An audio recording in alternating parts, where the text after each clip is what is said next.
తొలి 5 సంతకాలు పెట్టడం జరిగింది. మీకందరికీ తెలుసు, మెగా డిఎస్సి మీద సంతకం పెట్టారు. అన్నిటికన్నా ముఖ్యమైన ల్యాండ్ టైటిల్ యాక్ట్ ని రద్దు చేయడం జరిగింది. అదేవిధంగా మనకి చెప్పినట్టుగా 3000 నుంచి పెన్షన్ ని 4000గా పెంచి ప్రతి నెల అధికారుల ద్వారా, అధికారులతోటి ఎమ్మెల్యేలు కూడా కలిసి, నాయకులు, ప్రతి గ్రామంలో నాయకులు కూడా కలిసి ఇంటింటికి వెళ్ళి అవ్వాతాతలకు 3000 నుంచి 4000, అదేవిధంగా దివ్యాంగులకి 3000 నుంచి 6000, డిజేబుల్ వాళ్ళకి 15000 నాయకులతో కలిసి అధికారులు అందించడం జరుగుతుంది. దానివల్ల నాయకులకి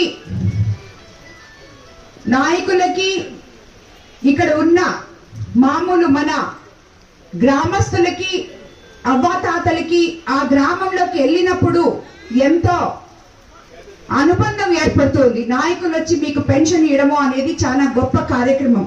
ఈ కార్యక్రమంలో మమ్మల్ని అందరినీ భాగస్వాములు చేసినందుకు చంద్రబాబు నాయుడు గారికి నిజంగానే ధన్యవాదాలు తెలపాలి. ఎందుకంటే మేము మీ ఊరికి వచ్చి మీకు పెన్షన్ ఇస్తే, ఇక్కడికి నేను వచ్చినప్పుడు ఎంతో మంది వాళ్ళ బాధలు వచ్చి చెప్పుకుంటున్నారు, వాళ్ళు వచ్చి కలుస్తున్నారు, వాళ్ళు అర్జీలు ఇస్తున్నారు. ఆ ఊరికి ఏం కావాలో ఆ ఊర్లో ఉన్న నాయకులు బయటకు వచ్చి మా ఊర్లో ఈ అభివృద్ధి కావాలి అని అడుగుతున్నారు. అది చాలా గొప్ప మార్పు.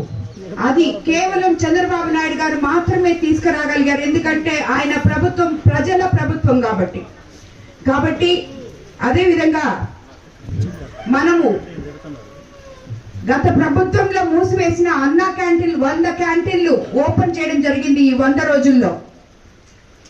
అదేవిధంగా ఎన్నికల్లో ఇచ్చిన హామీ మేరకు మనకి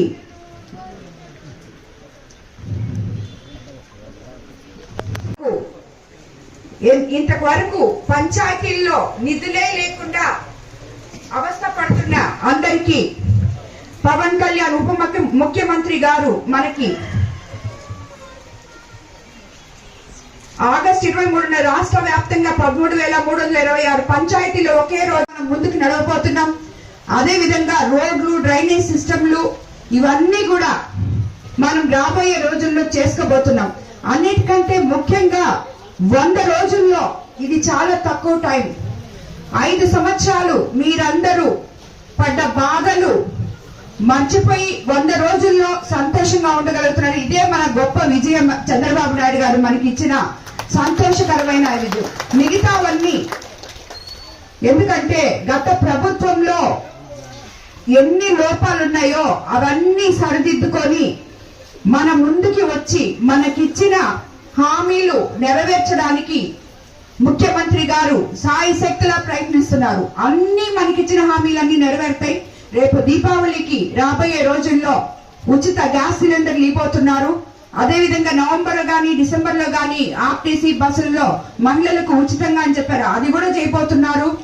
కాకపోతే గత ప్రభుత్వ వైఫల్యాల వల్ల మనం ఏ అభివృద్ధి కార్యక్రమమైనా ఏదైనా మనం ఇచ్చిన మాటలు చేసుకోవడానికి అవన్నీ చక్కబెట్టుకోవడానికే మనకి టైం పడుతుంది. ఇంత లోపల మీరందరూ చూశారు మొన్న విజయవాడలో ఎంత ముంపుకు గురైందో, ఎంత వరదలు వచ్చాయో.